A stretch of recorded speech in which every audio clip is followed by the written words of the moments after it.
عن ابی سعید الخدری رضی اللہ تعالی عنہ قال دخل رسول اللہ صلی اللہ علیہ وسلم ذات یوم المسجد فاذا هو برجل من الانصار يقال له ابو امامہ فقال یا ابا امامہ ما لی اراک جالسا فی المسجد فی غیر وقت الصلاة قال هموم لزمتنی ودیون یا رسول اللہ الی آخر الحدیث۔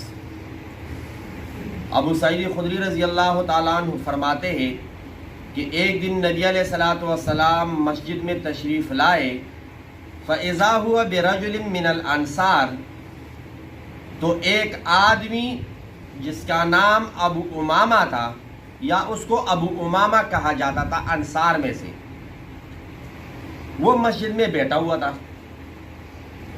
تو فقال، نبی علیہ الصلوۃ والسلام نے پوچھا، یا ابو امامہ مالی اراکا جالسا فی المسجد فی غیر وقت الصلاۃ، کیا بات ہے کہ میں آپ کو نماز کے علاوہ وقت میں مسجد میں بیٹھا ہوا دیکھ رہا ہوں؟ یعنی لوگ تو نماز کے وقت بھی مسجد میں بڑی مشکل سے آتے ہیں اور آپ مسجد میں بیٹھے ہوئے ہیں، نماز کا وقت بھی نہیں، خیر تو ہے۔ قال ہموم لزمتنی ودیون یا رسول اللہ، تو انہوں نے عرض کیا کہ میرے اوپر قرضوں کا بوجھ ہے، میرے اوپر کیا ہے؟ قرضوں کا بوجھ ہے، جس کی وجہ سے میں سوچ میں غور فکر میں لگا ہوا ہوں، تو اسی وجہ سے میں مسجد میں بیٹھا ہوں۔ تو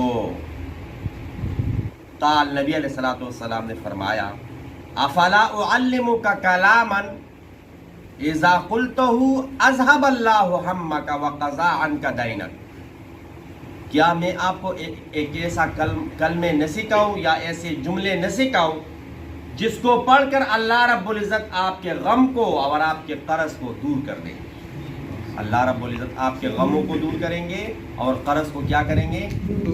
آپ کی طرف سے ادا کریں گے۔ قال قلت بلا یا رسول اللہ، تو میں نے کہا، ابو امامہ کہتے ہیں کہ کیوں نہیں ہے اللہ، میں تو یہی چاہتا ہوں۔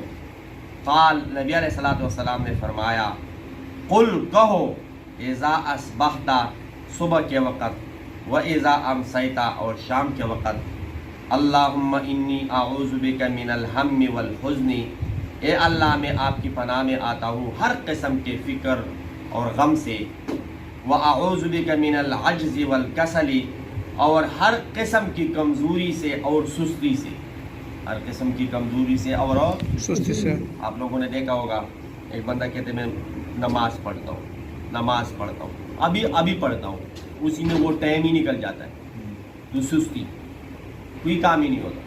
اور اگر گیم ہو یا کوئی گپ شپ ہو یا سگریٹ چل رہا ہو، نسوار چل رہا ہو، تو پھر گھنٹوں کا وقت ان کے پاس ہوتا ہے۔ لیکن نماز کے یا تلاوت کے لیے میں ابھی کرتا ہوں، ابھی میں وہ پورا دن ہی گزر جاتا ہے۔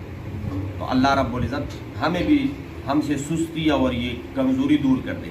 وَأَعُوذُ بِكَ مِنَ الْجُبْنِ وَالْبُخْلِ، اور اے اللہ میں بزدلی سے اور کنجوسی سے پناہ مانگتا ہوں، کہ میں بزدل بنوں یا میں کیا بنوں؟ کنجوس بنوں۔ وَأَعُوذُ بِكَ مِنْ غَلَبَةِ الدَّيْنِ وَقَهْرِ الرِّجَالِ، اور میں پناہ میں آتا ہوں قرضوں کے بوجھ سے، غلبے سے اور لوگوں کی ڈر سے، کہ لوگوں کے ڈر بھی میرے دل سے نکال دے اور قرضوں کا جو بوجھ ہے یہ بھی آپ دور کر دے۔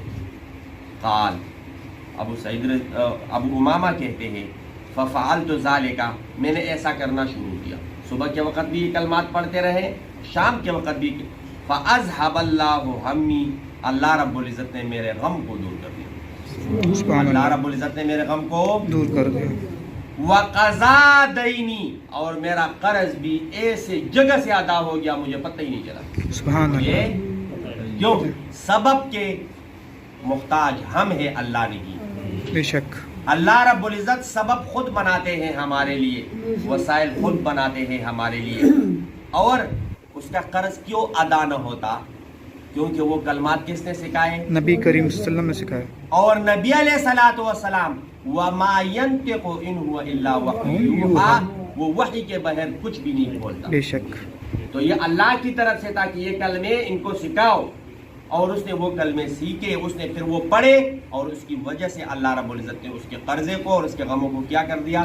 دور کر اور دیا. آج کل ہم یا تو تنگ ہیں، یا اور کچھ بھی نہ ہو تو درنوں سے تنگ ہے، اور اگر یہ سارے نہ ہو تو کرونا سے تنگ ہے. کوئی نہ کوئی غم ہے. اب یہ کرونا کی وجہ سے کتنے تاجر لوگ ہیں جو جن کے پٹے بیٹھے ہوئے ہیں، کچھ بھی نہیں، جو جمع پونجی ہے وہی کار ہے. تو یہ سارے غم ہی غم ہے. انہی دنوں میں ہمیں چاہیے کہ یہ دعا صبح کے وقت ہم کیا کر لیں؟ پڑھ لیا کریں. تو کوشش کریں گے نا انشاءاللہ. اللہ رب العزت ہمیں نبی علیہ الصلوۃ والسلام کے ہر حدیث پر عمل کرنے کی توفیق عطا فرمائے.